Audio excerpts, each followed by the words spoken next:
본 영상의 내용은 픽션이며 SCP-재단의 내용을 토대로 각색된 내용입니다. 현실과 혼동하지 않도록 유의하시기 바랍니다.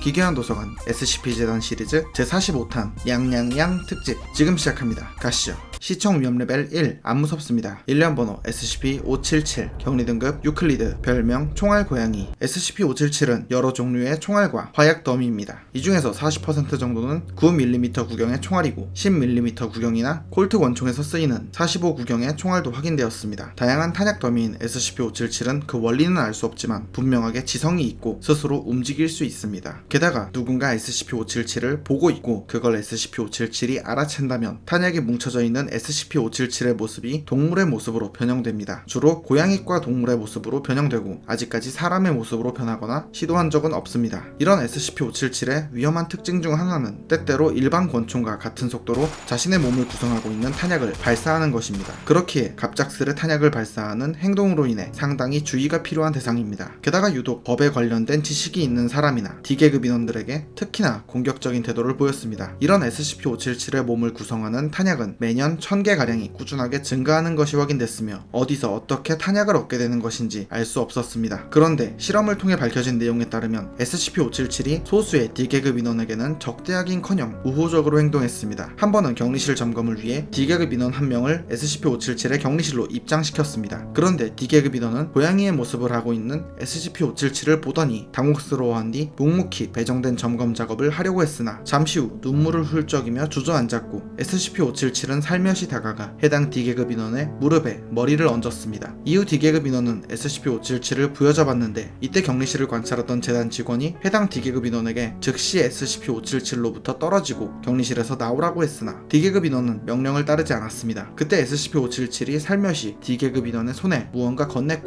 건네받은 D계급 인원은 손을 펼쳐보니 피범벅이 된 총알 하나가 있었습니다. 총알을 꽉 쥔 채 가슴을 부여잡으며 D계급 인원은 눈물을 흘리며 흐느꼈습니다. 이후 강제로 실험 중단한 뒤 해당 D계급 인원이 받은 총알을 회수했고 묻어있던 피를 검사했더니 해당 D계급 인원과 유사한 성분이지만 동일 인물은 아니었습니다. 추후 면담을 통해 확인한 결과 격리실에서 D계급 인원이 봤던 SCP-577의 모습은 자신이 어릴 적 지냈던 고양이와 똑같은 모습이었다고 말했으며 그 총알은 자신의 오빠가 경찰이 쏜 총에 맞아 죽게 됐던 그 총알이라고 했습니다. SCP-577 덕분에 그때 하지 못했던 작별 인사를 할 수 있었던 것이라 말했습니다. 현재 SCP-577의 격리실은 강철 방탄 격리실로 이루어져 있으며 1년에 2번 D계급 인원이 점검을 하도록 합니다. 실험을 위해 재단 인원이 입장할 경우 방탄 장비를 착용 후 입장합니다. 동물의 모습을 한 탄약 더미 SCP-577 우리나라에선 총기 소지 허가증 없이 총기를 소지할 경우 불법입니다. 총알을 발사하는 고양이도 발견하면 신고해주세요.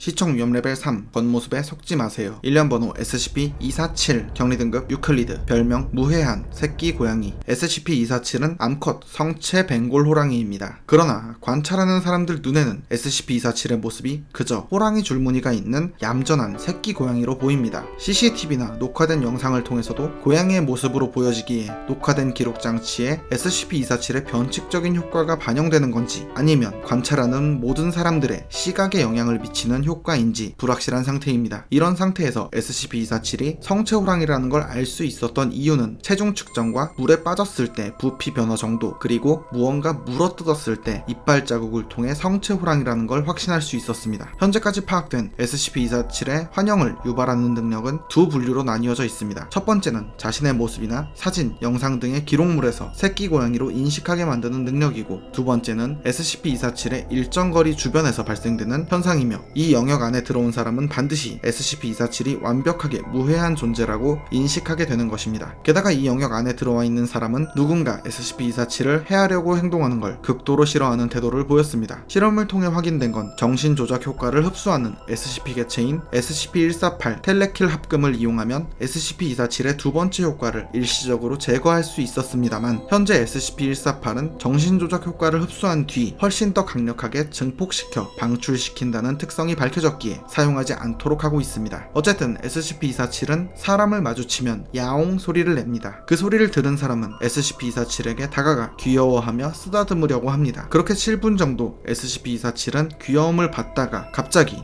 해당 인원의 복부를 찢어 창자를 꺼내고 잡아먹습니다. 앞서 설명한 대로 무해한 새끼 고양이로 보여지긴 하지만 실제로는 덩체 호랑이라는 걸 잊어서는 안 됩니다. 참고로 유전자 분석 결과 SCP-247의 유전자는 일반적인 벵골 호랑이와 약간의 차이가 있다고 합니다. 이후 SCP-247을 몇 차례 실험했었는데 사슴 한 마리와 SCP-247을 만나게 했더니 사슴은 SCP-247을 전혀 겁내지 않고 무심하게 풀을 뜯어먹었습니다. 그리고 SCP-247이 사슴에게 달려들어 목을 물어뜯고 죽인 뒤 잡아먹었습니다. 이 실험을 통해 SCP-247은 사슴을 죽일 때 일격에 숨통을 끊었지만 유독 인간을 죽일 때는 몇 분간 자신을 쓰다듬게 하거나 숨통을 끊기 전 내장을 꺼내 서서히 사람이 죽는 걸 즐겼던 것과 대조적이었습니다. 다음 실험으로는 불곰과 SCP-247을 만나게 했었습니다. 처음에는 서로 무시하는 듯한 행동을 보이다가 잠시 후 불곰이 SCP-247에게 서서히 다가갔고 그러자 SCP-247이 으르렁 소리를 냈습니다. 이후 불곰과 SCP-247은 당장이라도 서로 공격할 것처럼 자세를 취했고 SCP-247이 다칠 가능성이 판단되어 실험을 중단했습니다. 이후 벵골 호랑이를 죽이거나 다치게 할 만한 동물 실험은 금지됐습니다. 마지막 실험으로 수컷 성체 벵골 호랑이와 SCP-247을 만나게 했었습니다. 그러자 두 개체는 서로 짝짓기를 했고 그 결과 무언가 태어났습니다. 이 실험으로 SCP-247이 야생에서 자연스럽게 번식할 수 있다는 걸 확인했으며 이후 해당 실험을 진행한 연구원은 실험 당시 보안 수준이 허술했던 것으로 인해 해당 프로젝트에서 해임되었고 실험 과정에서 상당한 부상을 입었기에 그 이상의 징계는 내리지 않았습니다. O5 평유에는 본 실험으로 인해 태어난 SCP-247의 새끼를 SCP-247-1로 분류한 뒤 탈출한 SCP-247-1을 추적하여 격리 또는 사살하기 위해 기동특무부대 요타5 호랑이 미끼를 편성했습니다. 현재 SCP-247은 정신조작 효과의 범위를 고려하여 다른 시설로부터 반경 50m 이상 떨어진 곳에 별도로 격리 중이며 격리가 실패할 경우 해당 건물 전체를 봉쇄한 뒤 어떤 영상이나 사진조차 외부로 유출되지 못하도록 검열하며 수면가스로 재격리를 시도하고 이 절차가 실패할 경우 높은 반사신경과 뛰어난 사격 실력, 무조건적인 복종심, 낮은 공감 능력을 지닌 인원들로 구성된 회수반이 강력 마취총으로 무장한 채 포획에 나섭니다. 실제로는 잔인하고 위험한 성체 벵갈 호랑이지만 누구든지 보는 순간 귀엽고 무해한 새끼 고양이로 보이게 되는 SCP-247 사서님들도 겉모습에 속지 마세요. SCP-247뿐만이 아니라 사람도 귀여운 외모와 그 안에 들어있는 본 모습은 많이 다를 수 있습니다. 시청 위험 레벨 1 스파이 조심하세요. 일련 번호 SCP-1316 격리 등급 안전 별명 아기 고양이 루시 SCP-1316은 귀여운 외모에 애교가 많은 암컷 집 고양이입니다. 1948년 재단에서 확보하였지만 아직까지도 생후 3개월 정도의 모습을 하고 있는 새끼 고양이입니다. 이 외엔 별다른 특징이나 위험성이 없기에 이름은 루시라고 지어준 뒤 자유로이 기지 내부에서 돌아다니게 두었습니다만 1952년 8월 16일 SCP 재단의 제112기지가 혼돈의 반란 타격조 요원들에게 공격당했습니다. SCP-재단 제112기지에 격리 중이던 수많은 SCP 개체들이 혼돈의 반란 측에게 빼앗겼고 몇몇 개체는 파괴되거나 실종되었으며 수십 명의 재단 인원들이 사망했습니다. 이 사건 이후 며칠 뒤 SCP-재단에서는 제112기지에서 외부로 보내진 암호화된 방송 신호를 찾았습니다. 그리고 송수신 기록을 해독한 결과 이런 내용이었습니다. 8월 17일 제112기지가 공격받은 다음 날 작전 성공. 임무 완료. 추가 명령이나 구출 요청. 8월 20일 좁고 사방이 막힌 방. 임무가 완료되면 구출해준다고 약속하지 않았나. 8월 21일 새로운 기지로 이동함. 임무의 상태는 불확실함. 추가 명령을 요청함. 8월 23일 지난 메시지가 접수되었는지 불확실함. 구출 요청함. 제발. 8월 24일 구출 시도는 없는가? 해당 방송은 SCP-1316이 보냈던 것이며 SCP-1316이 혼돈의 반란 측의 스파이라는 것이 확인된 후 전파 차단 격리실에 가두고 있으며 먹이 제공과 격리구역 청소를 할 땐 정보 유출을 막기 위해 D계급 인원들만 SCP-1316과 접촉하도록 합니다. 현재 SCP-1316의 격리 등급은 유클리드로 상향되었고 별명은 고양이형 첩보 도구로 재지정되었습니다. 귀여운 고양이인 줄 알고 자유롭게 다니도록 했었는데 적대 조직의 스파이였던 고양이 SCP-1316 정말 세상에 믿을 고양이 하나 없네요. 기괴한 도서관 SCP-재단 단편 시리즈 원더테인먼트 특집 리즈 스위티 지금 시작합니다. 가시죠.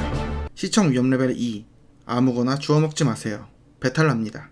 일련 번호 SCP-2396 격리 등급 유클리드 별명 달콤양 SCP-2396은 분홍색 머리와 눈을 지닌 신장 2.5m, 체중 101kg의 거구의 여성입니다. 그 밖에 외형적으로는 별다른 특징이 없지만 왼쪽 허벅지 바깥쪽에 원더테인먼트 박스의 리틀 미스터 레지스터드 트레이드마크 달콤 양이라는 글귀가 문신으로 새겨져 있습니다. SCP-2396은 정기적으로 당분이 함유된 달콤한 음식을 먹지 않으면 극심한 고통을 호소하기에 지속적으로 공급하고 있습니다. 조금 특이한 점은 섭취한 음식에 당분이 많든 적든 상관없이 혈당치는 최대 400mg/dL 수준까지 도달하게 됩니다. 정상인의 경우 식후 140mg/dL인 것에 비하면 상당히 높은 수치인 것을 볼 수 있습니다. 그렇기에 SCP-2396은 끊임없이 두통과 어지러움증을 호소합니다. 그리고 SCP-2396은 재단에서 관찰한 이후로 음식을 아무리 많이 먹어도 화장실을 단 한 번도 이용하지 않고 있으며 체중 또한 늘거나 줄지 않은 채 101kg 그대로 유지하고 있습니다. SCP-2396의 변칙적인 능력 중 하나는 당분을 섭취하였을 때 SCP-2396의 주변 범위 60야드 이내에 있는 남성은 최대한 SCP-2396으로부터 멀리 벗어나려고 행동합니다. 만약 억지로 해당 효과를 받고 있는 남성을 SCP-2396에게 가까이 이동시켜 접촉시킬 경우 해당 남성 인원은 당뇨병성 혼수 상태와 유사한 증상을 보이게 됩니다. 이 현상에 대해 SCP-2396에게 물어봤을 때 SCP-2396은 이렇게 답했습니다. 아, 그거요? 뭐랄까? 심술궂은 형제들과 그들의 친구를 멀리 쫓아내기 위한 거라고 해두죠. SCP-2396의 변칙적인 능력은 이것 외에도 반경 6km 이내에서 마치 사탕처럼 생긴 알록달록한 당분 덩어리를 만들어내는 것입니다. 이 물체를 SCP-2396A라고 지정했으며 SCP-2396A는 사람이 자주 지나다니거나 많은 사람들이 밀집된 곳에 집중적으로 생성됩니다. 이렇게 기지 내부 곳곳에 나타난 SCP-2396A를 여성 인원이 먹었을 경우엔 아무런 변화도 없지만 남성으로 판별된 인원이 먹었을 경우엔 서서히 SCP-2396B로 지정된 개체로 변하게 됩니다. SCP-2396B는 거대한 덩치의 인간형 개체이며 가끔 유니콘의 모습도 발견되었습니다. SCP-2396B 개체들은 공통적으로 SCP-2396을 향해 이동한 뒤 격리시설을 해제하여 SCP-2396을 탈출시키려 합니다. 그리고 이들은 모두 물리적, 정신적 내성이 강하고 비정상적인 강한 힘을 발휘했습니다. 게다가 SCP-2396B는 남성으로 보이는 인원을 발견할 경우 매우 공격적인 행동을 보였습니다. 다만 여성 인원이 하지 말라고 하는 등의 명령을 하면 순정적으로 따르는 모습을 보였습니다. 보편적으로 SCP-2396B를 제거하는 방법으로는 화염방사기나 소각로에 집어넣는 방법이 효율적이었습니다. 실험을 통해 확인된 내용으로는 SCP-2396에게 48시간 동안 당분을 일체 지급하지 않을 경우 SCP-2396A를 생성하지 못했고 평소 주변 남성 인원들이 다가오지 않으려 하게 되는 변칙적인 효과도 사라지는 것이 밝혀졌습니다. 이때 SCP-2396의 혈당치는 10mg/dL 수준으로 측정되었습니다. 현재 SCP-2396에게는 매일 당분이 함유된 액체를 제공하고 있다고 믿게 만든 뒤 열량이 거의 없고 설탕보다 600배 단맛을 내는 인공설탕 수크랄로스를 액상 형태로 만들어 매일 1리터씩 제공하고 있습니다. 그렇기에 SCP-2396이 의심하지 않도록 접근하는 인원들은 모두 여성으로 배정하였으며 격리실 밖에선 SCP-2396A와 SCP-2396B가 출몰 중이라고 속이고 있습니다. 이러한 상태에서 면담을 실시한 적이 있는데 면담을 통해 확인된 사실은 여자는 격리실에 있든 어디에 있든 행복하지 않다고 믿으며 여자들은 모두 힘세고 커다란 덩치에 상냥한 남자를 원한다 말했으며 유니콘은 모든 여성들이 좋아한다고 주장했습니다. 그리고 자기 자신은 모든 여성들을 위한 장난감이고 원더테인먼트 박사에게 들었던 내용이라면서 남자들은 여동생이나 누나의 장난감을 망가뜨리기나 하는 존재라면서 그렇기에 자신의 주변에 남자가 오지 못하도록 하는 것이라 말했습니다. 그러면서 SCP 재단의 사람들은 나쁘지 않은 것 같다 말하면서 설탕을 어떻게 한 건지는 모르지만 개똥 같은 맛이 나는 음료를 주는 것에 대해 투덜거렸습니다. 끝으로 허벅지의 문신을 근거로 혹시 다른 미스터들이 기재된 문서를 가지고 있지 않냐 물으니 잃어버렸다고 하면서 직접 리스트의 내용을 말로 읊어줬습니다. 이때 거짓말씨를 말할 때 유독 한숨 쉬듯 말이 느려지는 것이 확인됐습니다. 주변의 남성을 접근하지 못하게 하고 무작위로 생성되는 사탕을 곳곳에 뿌리고 그걸 먹은 남성이 거대한 덩치로 변하여 모든 여성에게 충성하고 남성을 적대하게 만드는 원더테인먼트 박사의 리틀 미스터 중 하나 달콤양 SCP-2396 사서님들도 떨어져 있는 거 아무거나 주워 먹지 마세요. 배탈 날 수 있습니다. 기괴한 도서관 SCP 재단 시리즈 제46탄 지금 시작합니다. 가시죠. 시청 위험 레벨 2 고소공포증이 있다면 극혐하는 놀이기구입니다. 일련 번호 SCP-112 경리 등급 유클리드 별명 가변 코스터. SCP-112는 1900년대 어느 놀이공원에 있는 롤러코스터입니다. 당시 블루 스틸 서퍼라는 이름으로 공개된 이 놀이기구는 기대와 달리 수많은 이용객의 불만 제기로 인하여 결국 놀이공원이 망해버렸습니다. 그 후 잊혀져가던 놀이공원을 지역의 갱단이 점령하여 아지트처럼 사용했고, 그러면서 SCP-112 롤러코스터를 작동시켰습니다. 그러던 어느 날 갱단을 잡기 위해 놀이공원으로 들이닥친 경찰들을 피해 갱단 멤버 한 명은 롤러코스터를 탑승했고 작동시켰습니다. 그러자 기묘한 현상이 발생했고 이 사건은 지역 언론사의 주목을 받게 됩니다. 결국 SCP-재단에서 현장으로 출동하여 언론 및 지역 주민을 통제하였고 SCP-112를 포함한 놀이공원 전체를 매입했습니다. SCP-112의 변칙적인 현상은 쉽게 말하면 롤러코스터를 탑승 후 첫 번째 꼭대기 구간까지는 정상적으로 운행되지만 내리막길로 접어드는 순간 갑자기 열차가 사라져버립니다. 그리고 3분이 지나면 출발 시점으로부터 약 3m 지점에서 레일 위에 열차가 다시 나타납니다. 그리고 SCP-112에 사람이 탑승했을 때도 겉으로 보기엔 동일하게 3분간 사라졌다가 다시 나타나는 것으로 보이지만 탑승자가 경험하는 것은 보이는 것과 달랐습니다. 탑승자는 실제로 있지도 않은 다양한 형태의 코스를 경험하기도 했으며 3분이 아니라 수십 분에서 수개월 동안 주행하는 롤러코스터에 탑승해 있었다고 말한 적도 있습니다. 그런데 몇 차례의 실험에서 흥미로운 기록이 있습니다. D계급 인원 2명을 함께 SCP-112에 탑승시켰던 실험인데, 실험 종료 후 2명의 D계급 인원이 공통적으로 몇 개월간의 롤러코스터 운행을 체험했지만 서로에 대한 당시의 행동을 전혀 다르게 기억하고 있었습니다. 상대방이 멍 때리고 앞만 보고 있었다고 말하는 인원과 상대방이 몇 개월의 롤러코스터 주행 내내 환호하고 즐거워했고 자신을 놀리듯이 재밌었지? 응? 이라고 말했다는 것입니다. 물론 어느 한쪽이 거짓말을 하고 있을 가능성도 있지만 만약 둘 다 사실을 말했다면 SCP-112는 여러 명이 탑승했을 경우 각 탑승자 한 명 한 명에게 별도의 환각을 보여주는 것이라 추측할 수 있습니다. 현재 SCP-112가 있는 놀이공원을 매입한 SCP-재단은 해당 놀이공원을 외관상으론 리모델링한 새로운 놀이공원처럼 만든 뒤 SCP-재단 기지 중 한 곳으로 개조하여 비밀리에 사용 중이며 놀이공원 직원 유니폼을 입은 무장 경비원을 곳곳에 배치하고 있습니다. 그리고 의도적으로 SCP-112가 있는 주변은 수리 중이거나 공사 중으로 안내하는 등의 방법으로 민간인의 접근을 차단하고 있습니다. 실제로 보여지는 레일 길이보다 훨씬 오래 다양한 코스를 몇 분에서 몇 개월까지 체험할 수 있는 기묘한 롤러코스터 SCP-112. 올해는 같이 롤러코스터 타러 갈 사람 생겼으면 좋겠습니다. 시청 위험 레벨 2, 실종 신고는 112, 일련번호 SCP-1094, 격리 등급 안전, 별명 실종자의 놀이터.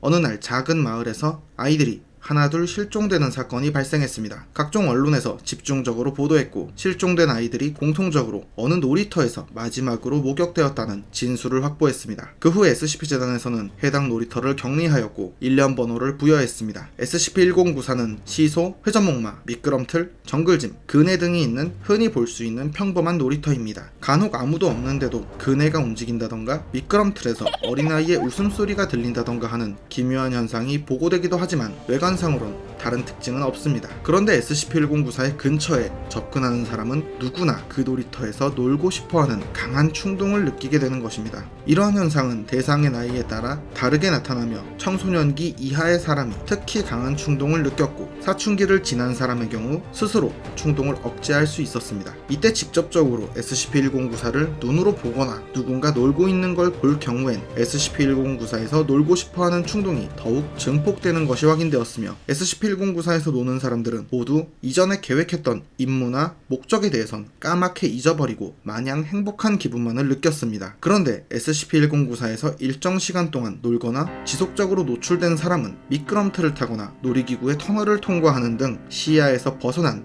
그 순간 감쪽같이 사라져버렸습니다. 참고로 실험 당시 피실험자에게 GPS 위치 추적 장치를 장착했던 당시의 신호는 여전히 SCP-1094에 존재하는 것으로 확인되고 있습니다. 그러던 어느 날 SCP-재단에 R 박사가 실종되는 사건이 발생했습니다. 박사의 사무실 CCTV를 확인한 결과 사무실에서 보고서를 작성 중인 R 박사가 있었고 노란 우비를 입은 중년 남성이 문을 열고 들어와 R 박사에게 다가갔습니다. 그 순간 CCTV 영상이 갑자기 끊겼고 이후 다시 녹화가 정상화되었을 땐 R 박사의 사무실에는 아무도 없는 상태였습니다. 당시 R 박사가 작성했던 보고서를 확인해보니 아이들은 내가 맞겠네, 라는 문장 하나가 적혀 있을 뿐이었고, 더 기묘한 것은 당시 야외에는 비가 오지 않았었다는 것입니다. 이후 SCP-1094의 보안을 강화하도록 하였으며 사전에 허가된 실험 인원 외에는 누구도 SCP-1094의 효과 범위 안으로 들어갈 수 없도록 하고 있습니다. 가까이 가면 놀고 싶어지는 기묘한 놀이터이면서 놀다 보면 사라져버리게 되는 공간 SCP-1094. 그리고 노란 우비의 중년 남성은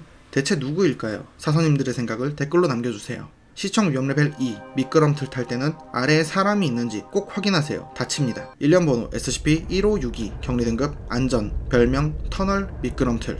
어느 날 놀이터에서 수많은 아이들이 실종되는 사건이 일어났습니다. SCP-재단에서 확인한 결과 높이 2.2m, 길이 3.4m의 평범한 금속재 미끄럼틀을 확인했고, 이 미끄럼틀의 변칙적인 특성을 알아챈 직후 즉시 해당 미끄럼틀을 격리 및 확보했습니다. 이후 실종 사건의 원인이 된 이 미끄럼틀을 SCP-1562로 등록했습니다. 이 미끄럼틀은 일반적으로 이용했을 때나 검사했을 때는 아무런 특이사항이 없는 평범한 미끄럼틀이지만, 미끄럼틀을 탈 때 특정한 자세를 취한 뒤 이용하게 되면 끝에 다다르기 약 15cm 정도의 위치에서 해당 인물이 흔적도 없이 사라져버리는 것입니다. 그리고 현재까지 이렇게 사라진 사람들은 단 한 명도 되돌아오지 못했습니다. 앞서 말한 특정한 자세라는 건 양팔을 옆구리에 붙이고 머리가 내리막길 방향을 향하게 한 뒤 배를 바닥으로 향한 채 엎드려 누운 듯한 자세입니다. SCP-1562를 이용하기 전에 피실험자에게 줄을 묶어 실험했을 땐 줄이 끊어져 버렸지만, 다행히 통신 장비를 휴대하게 했을 땐 사라진 뒤에도 통신이 가능했습니다. D2445로 지정된 D계급 인원이 SCP-1562를 이용하여 사라진 뒤 무선 이어폰을 통해 대화한 결과 미끄럼틀을 이용했던 자세 그대로 있으며 자세를 바꿀 수 없을 정도로 좁고 한 치 앞도 안 보이는 깜깜한 장소에 있다고 말했으며, 주변에 바위와 진흙 같은 것이 가득하다고 했습니다. 그러면서 머리에 무언가 닿았다고 말하더니 어린아이의 신발 같다고 말하며 통신이 끝났고, 연구원들은 추가로 D계급 인원에게 GPS 추적기와 여러 장비를 휴대하게 하고 SCP-1562에 투입시키기로 했습니다. 이러한 사실을 이전에 SCP-1562 이용 후 사라진 D2445에게 알리려고 통신을 시도했는데, D2445는 어린아이가 자신에게 말을 걸었었고 통신이 연결되자 사라져버렸다고 하면서 빨리 꺼내달라고 외치면서 허리가 어떻다는 말을 하던 중 통신이 끊어졌습니다. 이후 D8600이라는 D계급 인원이 SCP-1562를 사용하여 사라졌고, D8600은 앞서 D2445와 동일하게 좁고 어두운 곳에 왔다고 말했으며 아래에 D2445가 있다고 말했습니다. 그리고 잠시 후 D8600이 D2445에게 이제 괜찮다고 안심하라고 말했는데, D2445가 이전에 연구원과 통신할 때 했던 말을 단 한 글자도 틀리지 않고 똑같이 되풀이하며 말하기 시작했습니다. D2445를 끌어올려 밖으로 나가려는 D8600은 D2445에게 닥치라며 소리를 질렀고, D2445가 허리가 아파오기 시작했다는 말을 끝으로 더 이상 말을 하지 않자 D8600은 이제 이 녀석이 입을 다물었다고 말한 뒤 신이 시여 감사합니다. 나는 이제 라고 말한 뒤 아무런 응답이 없었습니다. 이후로 통신을 복구하려는 시도는 모두 실패했으며 SCP-1562의 실험은 무기한 중단되었으며 격리시설은 항상 봉쇄하고 있습니다. 미지의 공간으로 이동하게 되는 미끄럼틀 SCP-1562. 좁고 어두운 그 공간에서 말을 걸었던 어린아이의 정체는 무엇일까요? 어쩌면 이전에 실종됐던 아이들 중 한 명일까요? 사서님들의 생각을 댓글로 남겨주세요. 기괴한 도서관 SCP-재단 시리즈 나이 특집 지금 시작합니다. 가시죠. 시청 위험 레벨 1, 무섭지 않습니다. 일련 번호 SCP-1642, 격리 등급 안전, 별명 원더테인먼트 박사의 즉석 10대 알약. SCP-1642는 500mg 용량의 알약입니다. 다양한 색상과 맛의 알약이 있지만 그 효과는 모두 동일했습니다. 6개씩 포장되어 있으며 겉면에는 원더테인먼트 박사의 즉석 10대 알약이라고 쓰여 있고, 뒷면에는 제품에 대한 설명이 이렇게 적혀 있습니다. 어린이 여러분, 어른이 되는 게 어떤 느낌인지 알고 싶었던 적이 있나요? 그리고 어른들은 다시 젊음을 느껴보고 싶진 않았나요? 이제 원더테인먼트 박사의 즉석 10대 알약을 통해 두 가지 모두 이룰 수 있게 되었습니다. 그냥 추어불정 중 하나를 까서 입속에 털어놓고 우걱우걱 씹기만 하면 됩니다. 20분 안에 여러분은 10대의 삶으로 다시 태어난 자신을 발견하게 될 겁니다. 주의사항, 한 번에 하나의 알약만 복용하시오. 임신 중에는 복용하지 마시오. 원더테인먼트 박사는 어떠한 존재적 위기나 인명 손실의 발생에도 아무런 책임을 지지 않습니다. 현재까지 실험을 통해서 확인된 내용으로는 나이가 20살 이상이고 14살 이하인 사람이 SCP-164E를 섭취할 경우 섭취한 사람의 신체가 급격히 변화하고 신체 나이가 약 18세에서 19세 정도의 사춘기 말기에 해당되는 육체로 변하게 됩니다. 그리고 이렇게 변화된 지 12시간이 지나면 다시 원래의 모습으로 되돌아왔습니다. SCP-164E를 2알 이상 먹었을 경우 그 양에 따라서 흔히 사춘기에 나타나는 피부 트러블과 미숙하거나 무모한 정신상태, 성욕의 증가와 불안함 등의 현상이 극대화되었으며 SCP-164E를 4알 먹었을 경우엔 과도한 뇌손상을 겪은 후 뇌사 상태에 빠져버렸습니다.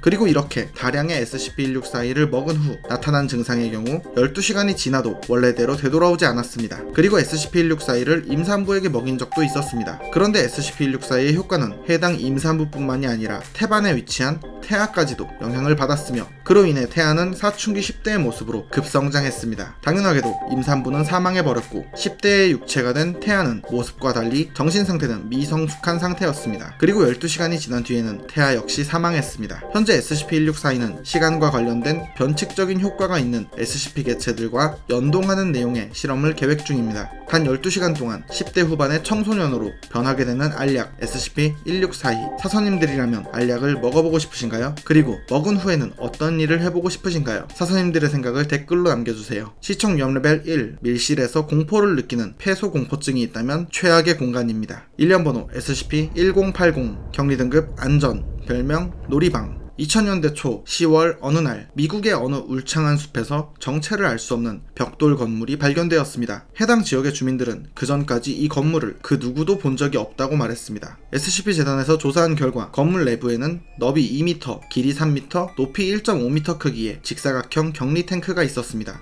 아무리 살펴봐도 용도와 정체를 알 수 없던 격리 탱크를 SCP-1080으로 분류한 뒤 건물 밖으로 이동시켰고 SCP 재단의 기지로 옮겼습니다. 그리고 이틀 뒤 SCP-1080을 발견했던 건물이 감쪽같이 사라져버렸습니다. SCP-1080의 변칙적인 효과는 어린아이가 SCP-1080으로 들어간 뒤 3일에서 5일이 지나면 20세 성인의 모습으로 성장한 채로 나오는 것입니다. 만 13세가 넘은 사람이 SCP-1080에 들어갔을 때는 아무런 효과가 없었으며 9살에서 12살의 어린이가 이용할 경우 정신질환이나 신체적 장애가 생기기도 했습니다. 이렇게 SCP-1080을 이용해 성인이 된 사람을 SCP-1080-1로 분류하며 공통적으로 자아가 없는 듯한 모습을 보이고 말을 하지 않았으며 왼쪽 손등에 새겨진 바코드의 식별번호로 부를 경우에만 반응했습니다. 그리고 반응하는 명령으로는 이리와 저리가 고쳐줘 이 세 가지의 명령만 따를 수 있었습니다. 확인된 명령어 중 고쳐줘의 경우 고장난 자동차나 오토바이 등을 지급한 뒤 수리 도구를 제공하고서 고쳐줘 라고 명령하면 훌륭한 실력으로 해당 오토바이나 자동차를 순식간에 고쳐냈습니다. 이때 수리하는 실력이나 속도는 그 어떤 베테랑 수리공보다 뛰어난 수준이었습니다. 그리고 SCP-1080이 있던 건물에서 유일하게 발견되었던 작은 종이 쪽지 한 장이 있었습니다. 그 쪽지에는 솔론 놀이방 주식회사라는 회사명과 송금을 요청하는 내용과 상품 번호 및 수량이 기재되어 있었습니다. 그렇습니다. 마치 상품을 주문하고 그 비용을 요구하는 내용의 청구서로 보이는 내용이었고 SCP-1080과 유사한 물체가 더 존재할 가능성이 제기되었습니다. 사용하면 어른이 되고 자아가 없고 수동적이지만 최고의 자동차 수리공이 되는 SCP-1080 SCP 재단에는 자동차 수리에 대한 걱정은 없겠네요. 시청 위험 레벨 1 무섭지 않습니다. 일련 번호 SCP-006 격리 등급 안전 별명 젊음의 샘 SCP-006에 대한 정보는 재단 설립자의 직접 명령에 따라 감독관 승인 없이 접근할 수 없습니다. SCP-006은 러시아 아스트라한에서 서쪽 60km 지점에 위치한 아주 작은 샘입니다. 1800년대 최초 발견된 SCP-006은 1991년 소련이 해체되고 나서야 확보 및 격리할 수 있었고 화학 공장으로 위장해 놓은 상태입니다. 1902년 SCP-006의 샘물을 조사한 결과 평범한 샘물로 보였으나 사람이나 고등 영장류의 존재가 샘물을 마실 경우 손상된 DNA가 복제 및 재생되고 세포 분열이 촉진되며 손상된 조직을 복구하고 면역체계 향상, 병원성 바이러스 및 박테리아 파괴 현상이 나타났습니다.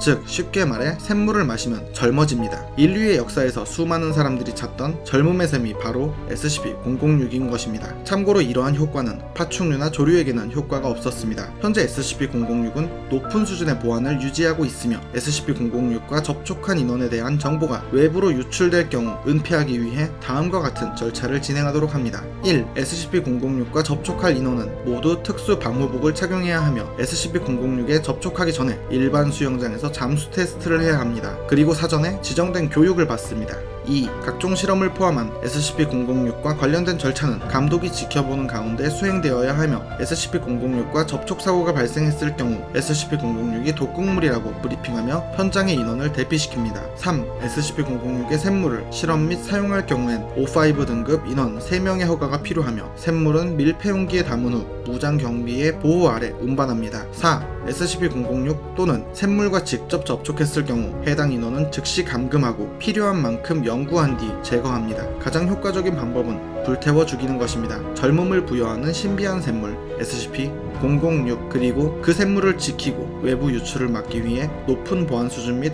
후속 조치를 행하는 SCP-재단 그리고 SCP-재단이 SCP-006을 발견하기 전에 젊음의 샘물을 사용했던 사람이 있지 않을까요? 늙지도 죽지도 않는 불로불사의 사람이 어쩌면 여러분 주변에 존재하진 않을까요? 사서님들의 생각을 댓글로 남겨주세요. 기괴한 도서관 SCP-재단 시리즈 제48탄 원더테인먼트 특집 지금 시작합니다.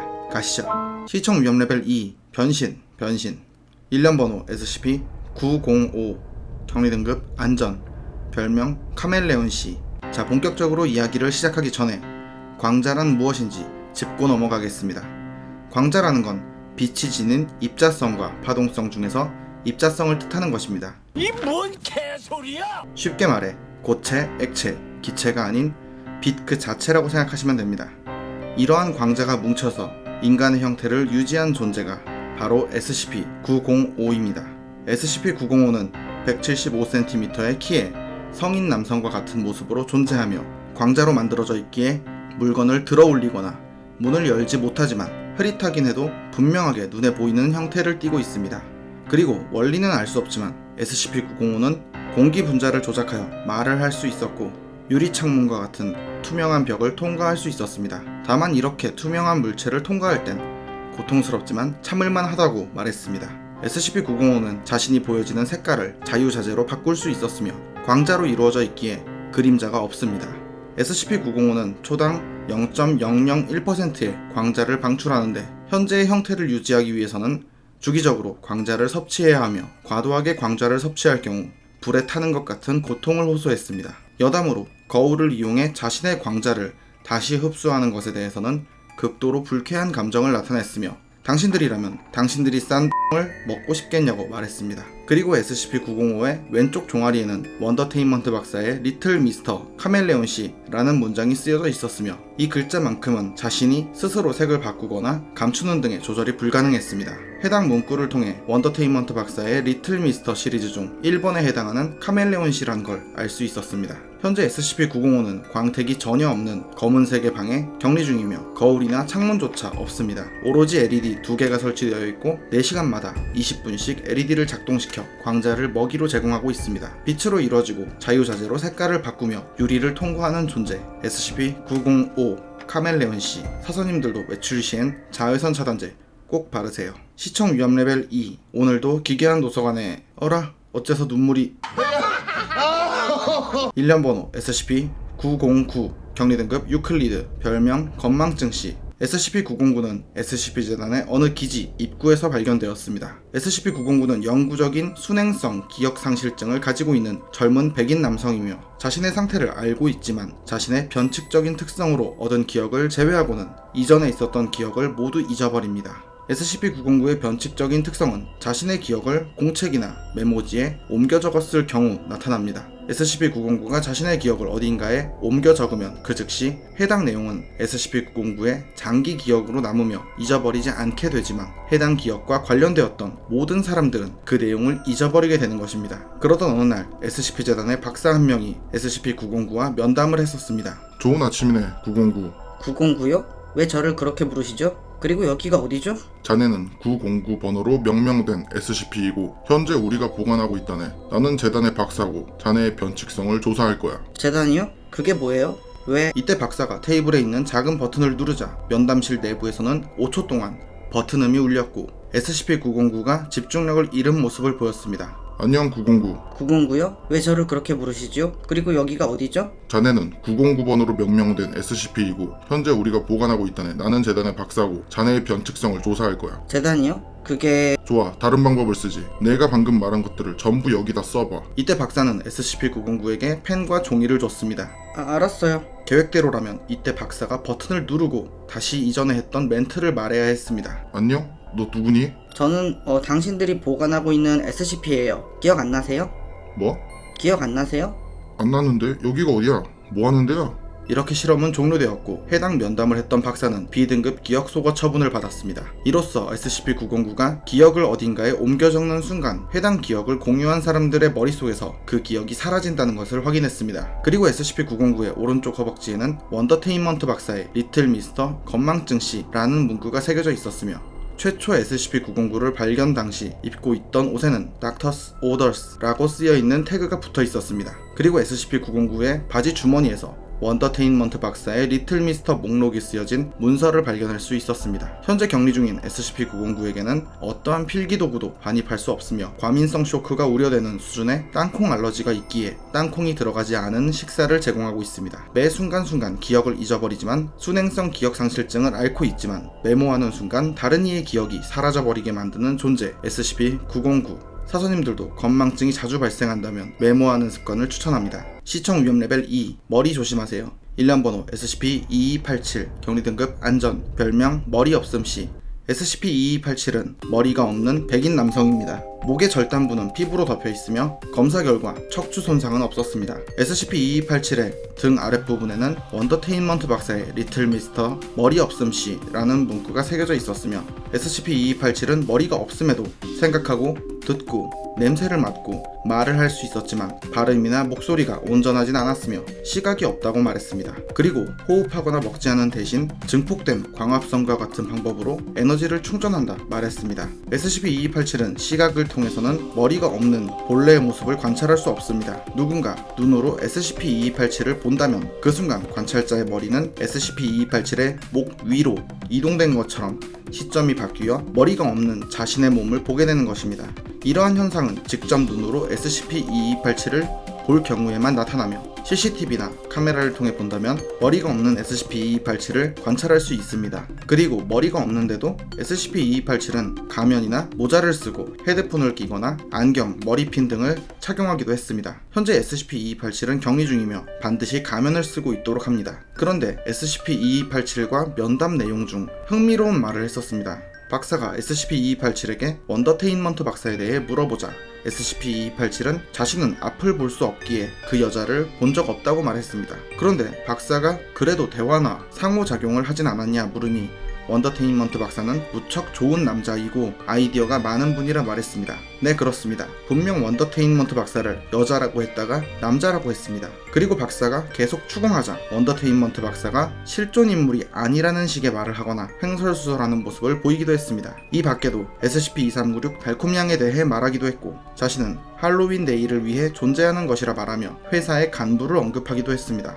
머리가 없지만 듣고 말하고 생각할 수 있으며 누군가 직접 보는 순간 머리가 뒤바뀌는 존재 SCP-2287 머리 없음씨. 미용실 갈 일은 평생 없겠네요. 기괴한 도서관 SCP-재단 단편 시리즈 호프만의 악몽 지금 시작합니다. 가시죠. 시청 위험 레벨 4 꿈과 현실을 혼동하면 안됩니다. 그건 꿈이니까요. 일련 번호 SCP-3969 격리 등급 유클리드 별명 호프만의 악몽. 경고, 다음 내용에 해당될 경우 시청을 중단하시길 바랍니다. 최근 꿈 기반 변칙성에 영향을 받은 자, 최근 자각몽을 경험한 자, 인식 저항 수치가 13 미만인 자, 현재 꿈속에서 해당 경고문을 보고 있는 자. SCP-3969는 사람이 잠을 자는 도중에 나타나는 변칙적인 현상을 말합니다. 특히나 최면 상태에서 나타날 가능성이 높으며 종종 장기간의 수면 마비나 환각 상태에서도 영향을 받습니다.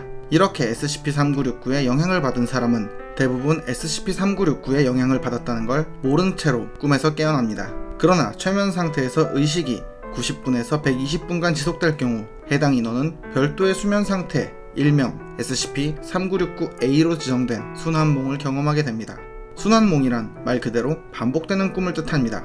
마치 지금 경험하는 일이 이전에 체험했던 것처럼 데자뷰처럼 느껴지는 꿈입니다. 이렇게 SCP-3969A의 수면 상태에 접어든 사람은 이곳이 꿈인지 현실인지 구분하기 어려울 정도로 매우 생동감 높은 경험을 하게 되고, 장소 역시 자신이 잠을 잤던 곳과 닮은 곳에서 시작됩니다. 그렇기에 해당 인원은 SCP-3969A의 상태로 꿈을 꾸고 있다는 걸 망각하기 쉬우며, 체력적인 여건만 갖춰진다면 장기간 꿈속에서 생활하는 게 가능했습니다. 이렇게 SCP-3969의 꿈을 꾸고 있는 사람을 누군가 강제로 몸을 흔들거나 고통을 줘서 깨우는 행동은 모두 실패했으며, 꿈에서 깨어날 수 있는 방법은 꿈을 꾸고 있는 사람이 스스로 목숨을 끊는 방법뿐입니다. 하지만 앞서 말했듯 너무나 생생한 꿈이기에 쉽사리 자살을 행하기 어려운 것이 사실입니다.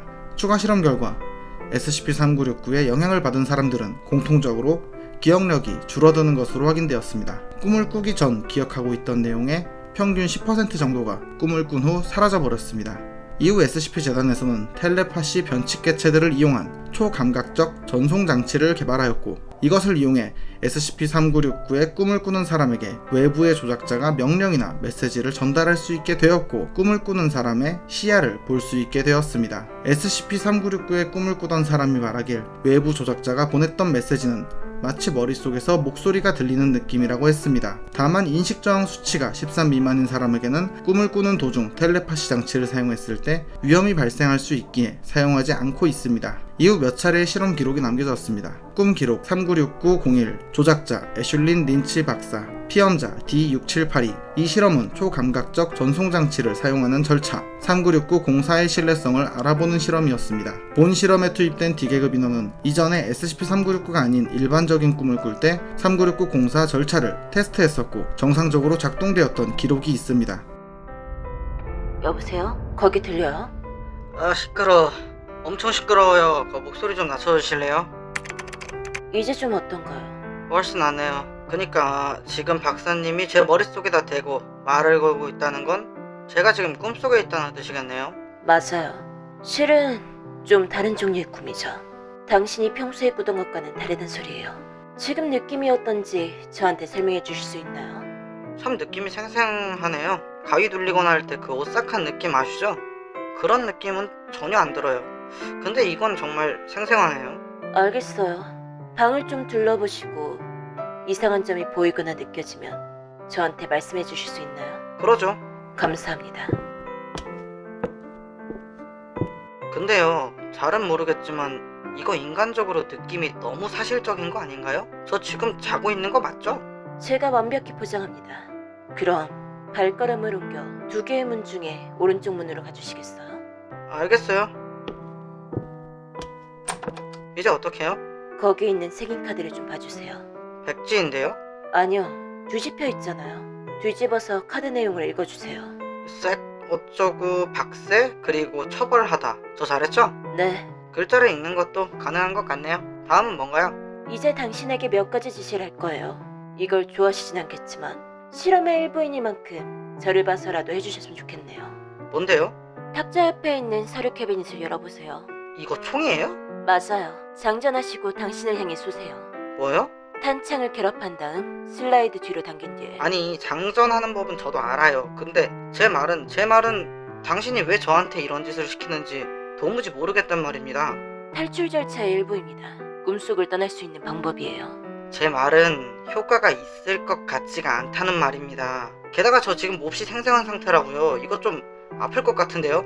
많이요? 절 믿으세요. 아무 느낌도 없을 테니까요. 정말입니까? 그럼요. 네, 알겠어요. 한번 믿어보죠.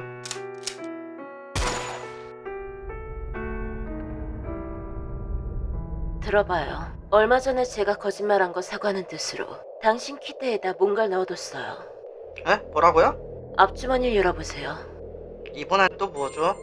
설마 청산가리? 더 좋은 거예요. 펜토바르비탈이죠. 꿈속에서 당신을 빠르고 고통 없이 죽여줄 겁니다. 당신이 2번 다시 권총으로 자살하길 원치 않는 것 같다고 생각해서 더 좋은 수단을 제공해드린 거예요. 이걸 고맙다고 해야 되나? 근데 저 여기서 뭐 하면 되나요?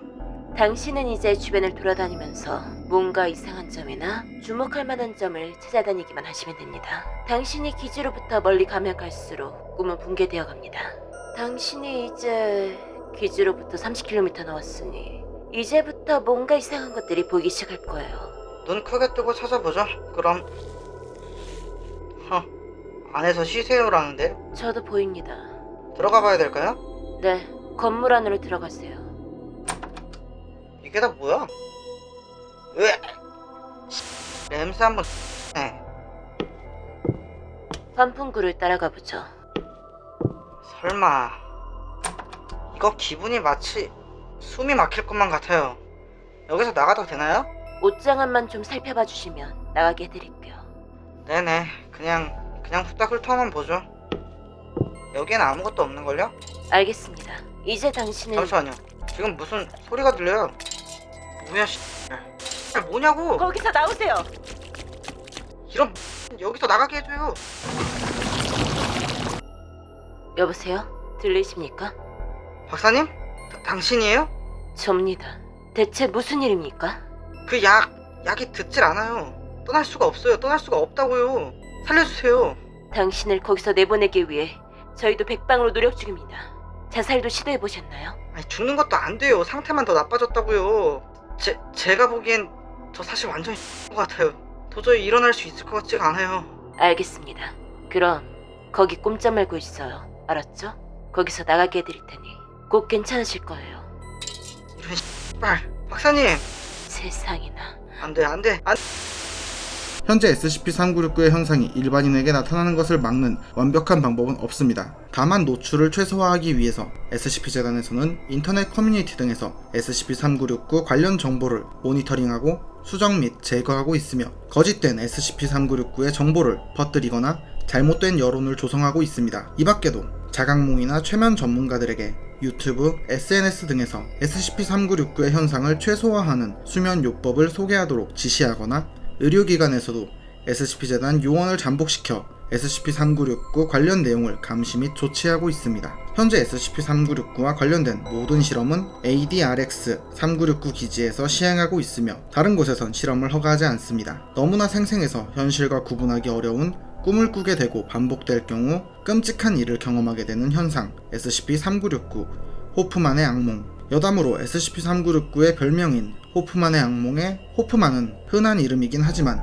개인적으론 1906년 태생의 LSD 환각성 약물을 합성 및 섭취한 최초의 사람이자 스위스의 과학자인 알버트 호프만을 뜻하는 건 아닐까 생각합니다. 사서님들도 쓸데없이 유체 이탈이나 자각몽을 시도하려다 후회하는 일 없도록 주의하시길 바랍니다. 기괴한 도서관 SCP-재단 시리즈 제49탄 지금 시작합니다. 가시죠. 시청 위험 레벨 1 기묘합니다. 일련 번호 SCP-048 격리 등급 없음 별명 저주받은 SCP 일련 번호 SCP-재단에는 수많은 변칙 개체들이 격리되어 있습니다. 그리고 그러한 변칙 개체들에게 일련 번호를 부여하여 관리하고 있습니다. 그 중에서도 일련 번호 SCP-048은 일명 저주받은 SCP 일련 번호로 불리며 SCP-048로 지정된 SCP 개체들은 모두 분실되거나 파괴되는 등 기묘한 일이 일어나는 것입니다. SCP-재단의 코르테즈 박사는 그런 미신은 겁쟁이들이나 믿는 것이라면서 어떠한 변칙 개체 하나를 SCP-048로 지정했습니다. 그리고 다음날 SCP-048로 지정됐던 변칙 개체는 실수로 휴지통에 버려졌고 그렇게 잃어버리고 말았습니다. 게다가 해당 변칙 개체를 SCP-048로 지정했던 코르테즈 박사는 식당에서 믹서기를 사용하던 중 사고가 발생하여 팔을 잃게 되었습니다. 이후에도 SCP-048로 지정된 물체는 반드시 파괴 또는 분실되었으며 SCP-048을 관리 및 담당하는 사람은 50%의 확률로 사망하거나 신체 일부가 절단되거나 징계를 받는 결과가 나타났습니다. 다방면으로 조사를 했음에도 048이라는 번호에 실질적인 초자연적인 무언가가 있는지 조사를 하고 있으나 아직까지 명확히 밝혀내진 못했으며 재단 내에서 미신이나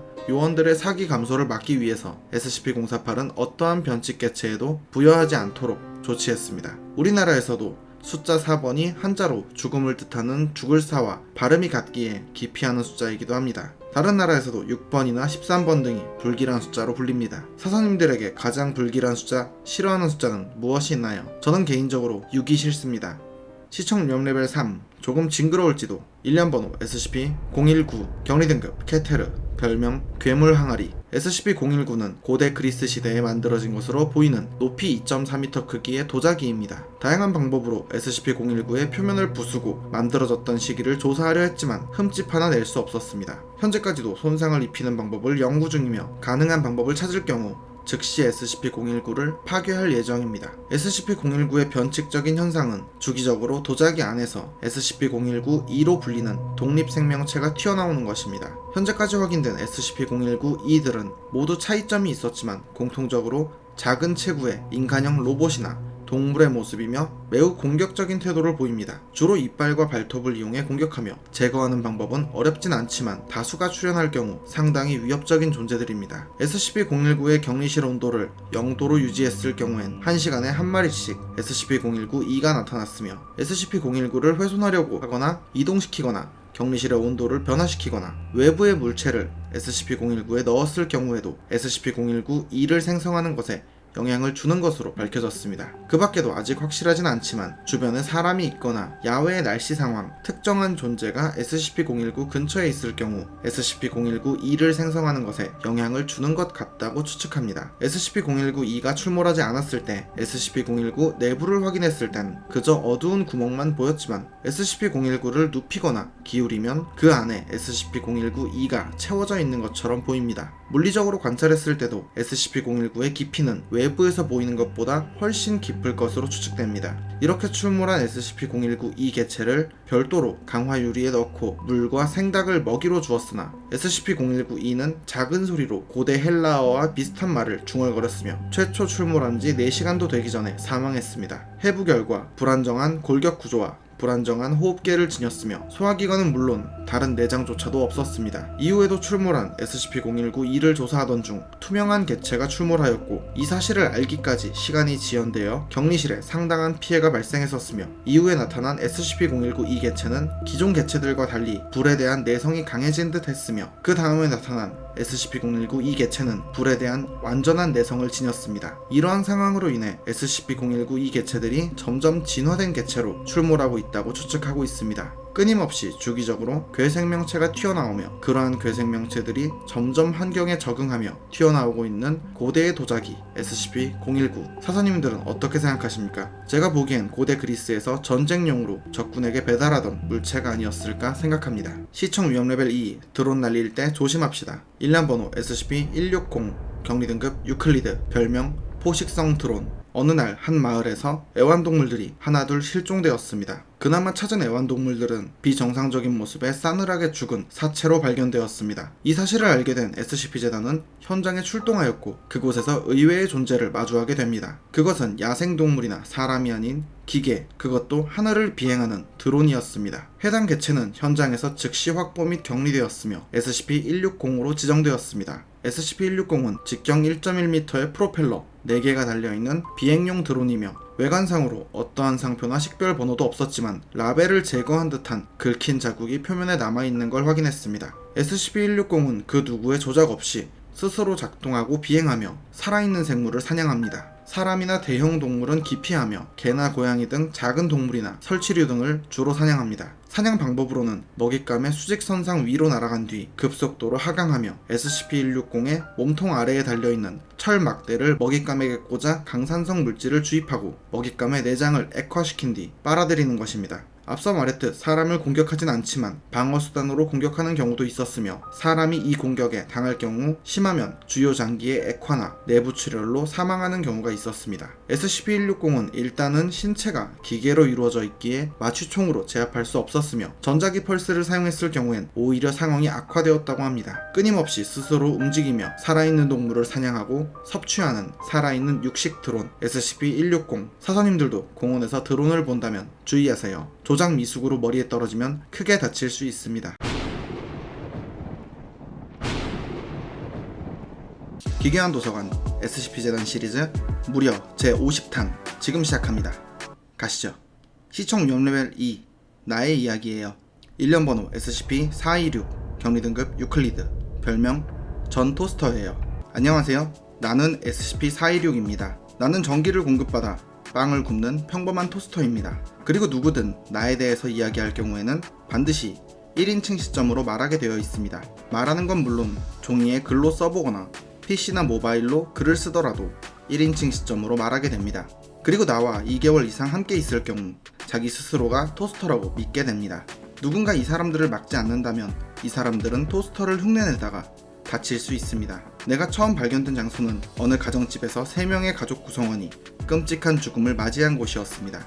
이 집에 내가 온 지 2개월이 지난 후 가족 구성원들은 콘센트를 삼켜서 감전사하거나 10kg가량의 빵을 위장이 터질 때까지 먹고 사망하거나 나와 를 하려다 과다출혈로 사망했고, 유일한 생존자인 할아버지는 빵을 입에 문 채 영양실조가 올 때까지 멍하니 있다가 발견되었습니다. 이러한 사건으로 나는 경찰을 거쳐 SCP-재단에 오게 되었습니다. 현재 나는 누구도 나를 볼 수 없도록 창문이 없는 격리실에 갇혀 있으며 의도치 않게 내 효과가 확산되지 않도록 출입문에는 내 명칭이나 정체와는 전혀 무관한 정보를 표기해 놓고 있습니다. 3등급 이상의 인원만 내 정체를 알고 있으며 나의 격리를 담당하는 요원은 매달 교체되고 있습니다. 나는 이후 몇 차례 실험을 했습니다. 나의 나사못 하나를 빼낸 뒤 D계급 인원에게 보여주며 이게 뭔지 설명해보라고 했는데, 그러자 D계급 인원은 내 나사못인데요? 라고 말했습니다. 아무래도 내 부품의 일부분에도 효과가 동일한 것 같습니다. 나랑 함께 있을 경우 1인칭으로 토스터의 입장에서 말하다가 2개월이 지났을 때 나처럼 행동하고 사망할 수 있는 존재 SCP-416. 사서님들도 나를 보게 된다면 조심하세요. 시청 위험 레벨 1. 너무나도 미운 존재. 일련 번호 SCP-2165. 격리 등급 없음. 별명 구제할 수 없는 것. 사서님들은 혹시 누군가를 미워해 본 적이 있습니까? 세상을 살다 보면 원망과 증오가 생기는 경우가 있습니다. 그리고 지금 이야기해드릴 존재는 이 세계의 모든 존재가 증오하는 대상에 대한 이야기입니다. SCP-2165는 그 누구도 구제할 수 없는 대상입니다. 누구도 SCP-2165가 생물인지 무생물인지조차 모르지만 확실한 건 절대로 용서할 수 없는 존재라는 것입니다. SCP-2165는 어떠한 행동을 한 가지 또는 여러 가지 일을 저질렀으며 그로 인해 모든 사람에게 용서받을 수 없는 증오의 대상으로 여겨집니다.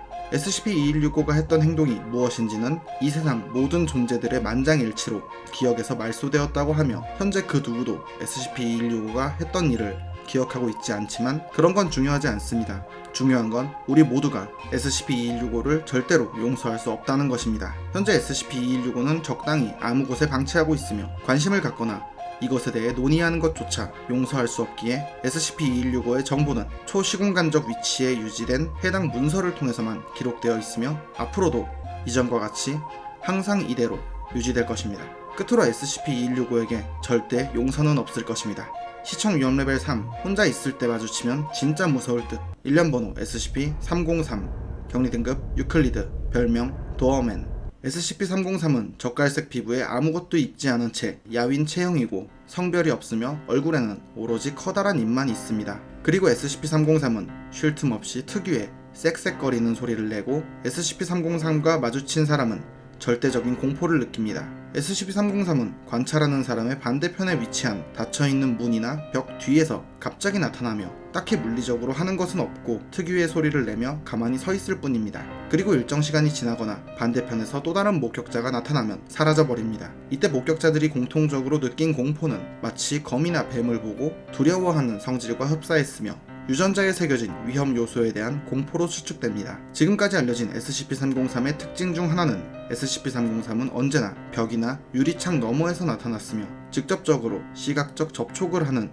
거리나 공간에 나타난 적은 없었다는 것입니다. 또한 신체의 10% 이상을 목격자가 쳐다보도록 두지 않았으며 그 이상의 모습을 목격자가 보게 될 경우 그 즉시 사라져버리거나 마치 뿌옇게 코팅된 유리창처럼 나머지 신체 부위가 흐리게 보이도록 변화하였습니다.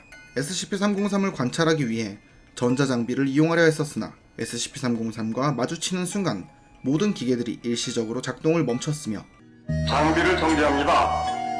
목격자들이 말을 걸거나 의사소통을 하려 했을 때도 모두 실패했습니다. SCP-303은 최초 발견된 것도 SCP-재단의 기지였으며 지금도 기지 외부에서 목격된 적은 없고 오로지 해당 기지에서 출몰하고 있습니다. 어떻게 기지에 들어오게 된 건지 알 수 없으나 기지에 있는 다른 SCP를 통해 우연히 들어왔거나 다른 SCP에 의해 만들어졌을 가능성도 제기됩니다. 한 번은 기지 내부의 기숙사에 거주하던 여성 요원이 샤워하던 도중 샤워 커튼 뒤에서 SCP-303의 소리와 인기척이 느껴졌고 커튼을 툭툭 치고 난 뒤 SCP-303이 있다는 것을 확신할 수 있었습니다. 해당 요원은 욕조에 웅크린 채 공포에 떨며 흐느껴 울었고 3시간 동안 공포에 질려 있다가 SCP-303의 소리가 사라진 뒤 탈출할 수 있었다고 합니다. 그러던 어느 날 박사 한 명이 창고에서 탈수로 사망한 채 발견되었는데 확인 결과 SCP-303이 유일한 이동 통로인 문 앞에서 5일간 머물러 있었다고 밝혀졌습니다. 이후에도 해당 창고에서 종종 SCP-303 관련 목격 정보가 보고되었으며 현재 SCP-303이 해당 창고를 자신의 영역으로 생각하는 것 같다고 추측합니다. 그리고 종종 기지 내에서 커피 크림 등의 식료품과 비품이 사라지는 일이 보고되고 있습니다. 커다란 입으로 기묘한 소리를 내며 공포를 유발하고 멋대로 눌러 살고 있는 신출비몰한 존재 SCP-303. 분명 어제 샀던 커피가 사라진 건 SCP-303이 가져간 것 같습니다. 오늘 이야기는 여기까지입니다. 다음에도 더 기괴하고 재밌는 이야기로 찾아오겠습니다. 시청해주셔서 감사합니다.